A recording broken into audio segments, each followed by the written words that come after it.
북왕국 아합과 이세벨의 딸이었던 아달랴는 정략 결혼으로 남유다 왕비가 되었습니다. 그런데 예후에 의해서 아버지 아합 왕가가 몰락하게 되고 이어서 자신의 아들인 아이사야마저 예후에게 죽임을 당하자 왕족을 멸절하고 스스로 유다 왕이 됐습니다. 아달랴의 반역은 남유다의 유일한 반란으로 다윗의 혈통을 끊어내려는 그러한 악함을 보여주고 있습니다. 아달랴가 왕족을 죽인 것은 한편으로는 하나님의 징계이기도 합니다. 다윗 왕과도 타락했기 때문에 그렇죠. 하나님을 왕으로 모시지 않고 자기가 왕되어 타협하려 했던 결과로 인하여 하나님의 징계가 내려진 것입니다. 그러나 하나님께서는 왕족들이 멸절되는 절망적인 상황 가운데에서 이 한 왕족 요아스를 살려주십니다. 아달랴의 딸이었던 여호세바가 자신의 조카 요아스를 숨긴 것입니다. 모든 왕자들이 궁궐 밖으로 도망을 가서 다 잡혀 죽었습니다. 그러나 여호세바는 지혜롭게도 자신의 침실 깊숙한 내실에 요아스를 숨겼던 겁니다. 이곳은 아달랴가 미처 생각하지 못했던 은밀한 장소였던 거죠.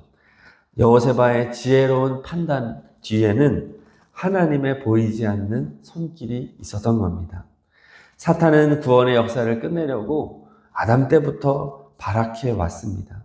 그러나 하나님께서는 언제나 모든 것을 아시고 피할 길을 내시는 하나님이시죠. 자비로우신 하나님이십니다. 아달랴의 폭정은 6년이나 이어졌고 이제 7년째가 되었습니다. 오늘 23장 1절을 다시 봉독하겠습니다. 제7년에 여호야다가 용기를 내어 백부장 곧 여호함의 아들 아사랴와 여호하난의 아들 이스마엘과 오벳의 아들 아사랴와 아다야의 아들 마아세야와 시그리의 아들 엘리사밧 등과 더불어 언약을 세우매. 요아스 왕자를 구해낸 여호세바의 남편이 여호야다 제사장이었고요. 그가 세력을 규합하여 요아스 왕의 즉위를 준비하였던 겁니다. 또 반란을 일으킨 겁니다. 1절 마지막에 보니까 사람을 모아 언약을 세웠다라고 하는데 이 언약은 이제 비밀을 유지해야 된다라는 것과 또 하나는 다윗 왕가의 부활을 위해서 목숨을 바칠 것에 대한 언약이었을 것입니다. 여호야다 제사장의 진정한 목표는 3절에 있습니다. 3절 읽겠습니다. 온 회중이 하나님의 전에서 왕과 언약을 세우매 여호야다가 무리에게 이르되 여호와께서 다윗의 자손에게 대하여 말씀하신 대로 왕자가 즉위하여야 할지니. 아멘. 여호와께서 다윗의 자손에게 대하여 말씀하신 대로, 이것이 여호야다 제사장의 목표였습니다. 하나님 말씀의 회복이죠. 여호야다 제사장은 인간적인 야망의 실현이 목표가 아니었습니다. 정치적인 목표가 아니었습니다. 만약에 그러하였다면 자신이 왕이 됐겠죠. 아니면 자신의 아들 중에 왕을 세웠겠죠. 그러나 여호야다 제사장은 하나님 말씀의 회복, 이 슬로건을 내세우고 반란을 일으켰던 겁니다. 자, 이는 요아스 왕에게 기름을 부어 세울 때에도 드러납니다. 11절을 읽겠습니다. 11절. 무리가 왕자를 인도해 내어 면류관을 씌우며 율법책을 주고 세워 왕으로 삼을세 여호야다와 그의 아들들이 그에게 기름을 붓고 이르기를 왕이여 만세수를 누리소서 하니라. 자, 여기서 가장 중요한 부분은 율법책을 주고 세워입니다. 율법책. 여호야다 제사장은 철저하게 하나님 말씀의 회복을 목표로 지금 아달랴에 대한 반란을 일으키는 겁니다. 아달랴가 폐위된다고 해도 요아스가 하나님의 율법을 버리면 또다시 다윗 왕조는 무너지게 되기 때문입니다. 하나님의 말씀이 계승되기를 위하여서 지금 이러한 행동을 했다는 겁니다. 그래서 여호야다가 유독 마음을 쓰는 것이 있습니다. 그래서 이제 4절과 5절을 읽겠습니다. 4절, 5절. 이제 너희는 이와 같이 행하라.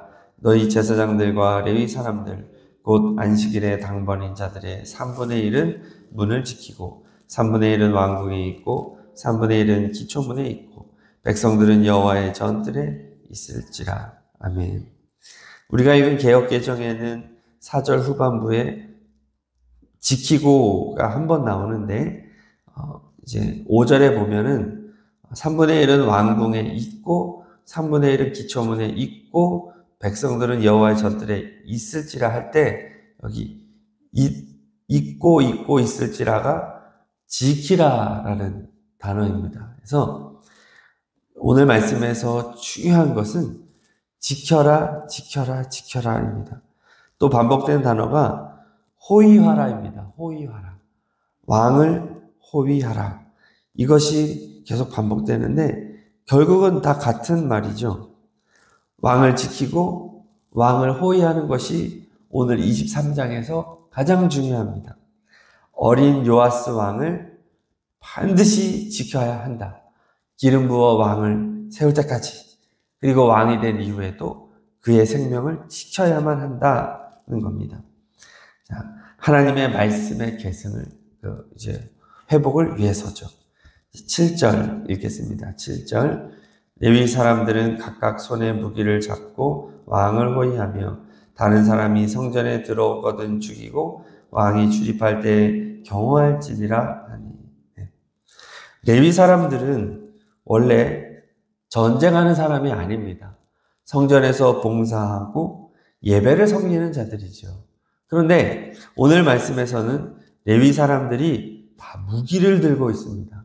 그리고 성전에 출입하지 못하도록 허락된 자 이외에, 거룩하게 구별된 자 이외에는 성전에 출입하지 못하도록 이제 무기를 들고 지켜라, 경호하라, 왕을 경호해라 말을 합니다.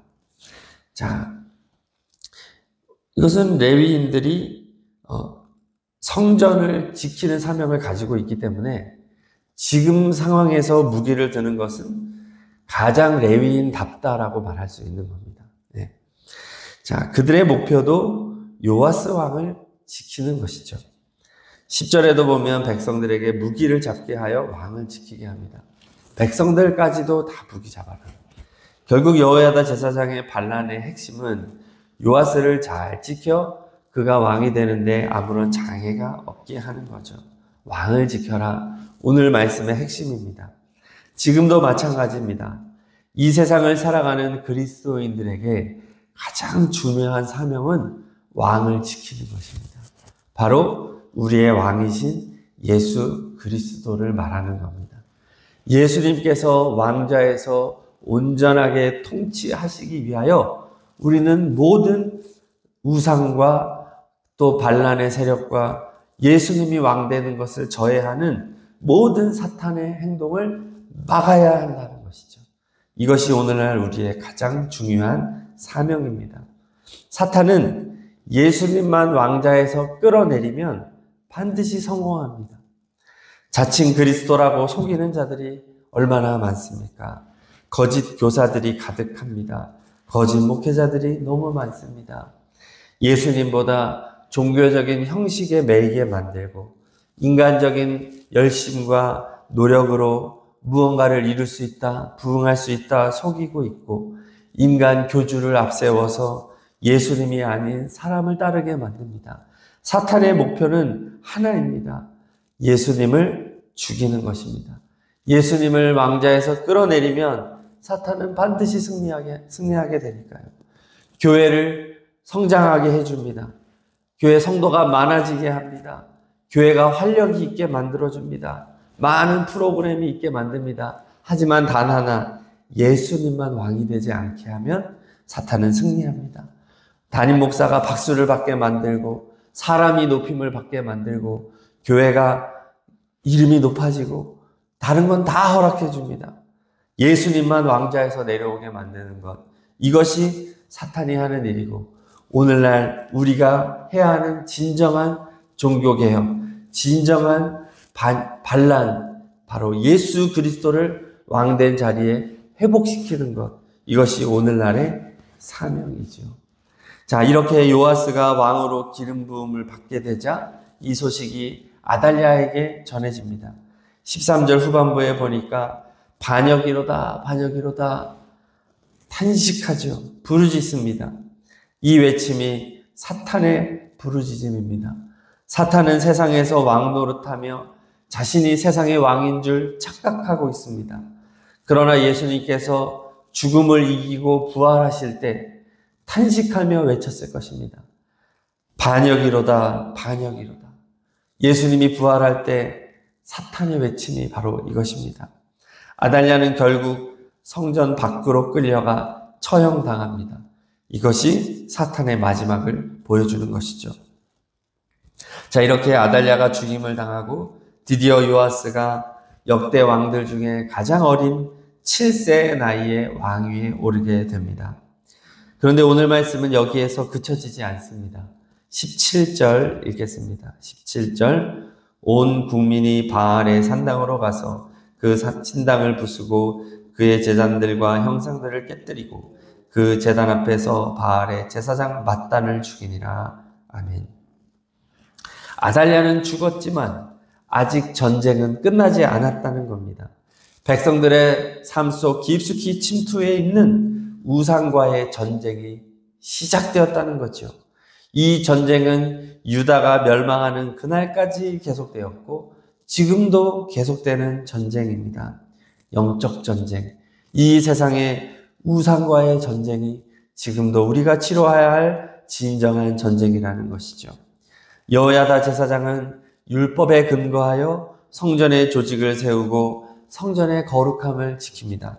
18절, 19절 읽겠습니다. 18절, 19절 여호야다가 여호와의 전의 직원들을 세워 레위 제사장의 수하에 맡기니 이들은 다윗이 전에 그들의 반열을 나누어서 여호와의 전에서 모세의 율법에 기록한 대로 여호와께 번제를 드리며 자기들의 정한 규례대로 즐거이 부르고 노래하게 하였던 자들이더라. 또 문지기를 여호와의 전 여러 군에 두어 무슨 일에든지 부정한 모든 자는 들어오지 못하게 하고. 아멘. 자, 왕위는 바뀌었지만 여전히 해야 할 사명은 계속되고 있습니다. 바로 모세의 율법에 기록한 대로입니다. 모세의 율법에 기록한 대로 하나님의 말씀의 회복, 성전의 회복, 거룩함의 회복, 이것을 위하여서 계속해서 전쟁을 치러 나가야 한다는 것이죠. 이렇게 하나님의 말씀의 회복을 위하여 온 백성이 전식으로 나아갈 때 공동체의 진정한 평화가 찾아옵니다. 21절 읽겠습니다. 21절 그 땅의 모든 백성이 즐거워하고 성중이 평온하더라. 아달랴를 무리가 칼로 죽여 썼더라. 아멘. 아달랴가 통치하는 6년 동안 굉장히 고통스러웠다는 거죠. 왜냐하면 남유다는 아합의 집이 되었기 때문에 북이스라엘 아합의 집은 피의 복수의 족보입니다. 남유다가 이제 북이스라엘이 돼서 피의 피를 부르고 반역에 반역을 더하는 그러한 역사가 6년 동안 계속되어 왔을 것이거든요. 살떨리는 긴장의 연속, 불안의 연속. 네. 그러나 이제 다시 다윗의 집으로 회복되었고 하나님의 율법이 회복되어 가기 때문에 진정한 평온, 샬롬이 찾아왔다라는 말입니다. 그렇습니다. 우리의 삶의 진정한 평화는 말씀이 회복되는 곳에서 일어나는 줄로 믿습니다. 세상 사람들은 돈을 모으면 평안해질 거다 생각하고 자녀들이 취업하고 결혼하고 안정적인 삶을 살면 평안하다라고 생각하지만 실상은 그렇지 못하지요. 진정한 평안은 예수님이 왕위에 오르실 때, 우리 주님의 통치가 실현되어질 때, 하나님의 말씀이 이루어질 때 우리의 삶 속에 일어나게 되는 것임을 믿습니다. 우리의 가정과 일터와 우리 교회에 예수님이 왕되는 역사, 주님이 통치하는 역사가 일어나기 위한 진정한 영적 전쟁이 날마다 일어나기를 소망합니다. 또 오늘부터 시작되는 김치 선교를 통해서도 일본 땅에 이러한 역사가 지금도 일어나고 있음을 믿습니다. 예수님의 왕된 자리를 회복하기 위해서 지금 우리 선교팀이 파송됐습니다. 잠시 후 8시 20분에 이제 인천공항에서 출발하여 11시에 홋카이도 신치토세 공항에 도착하게 되고요. 점심 식사 후에 산반도리의 도리교회에 가서 오리엔테이션 하고 내일 오후에 있을 산반도리 교회 김치교실을 준비하면서 이제 배추를 절이게 됩니다.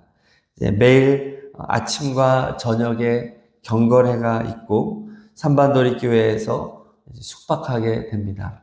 오늘 일정을 위해서도 기도 부탁드립니다.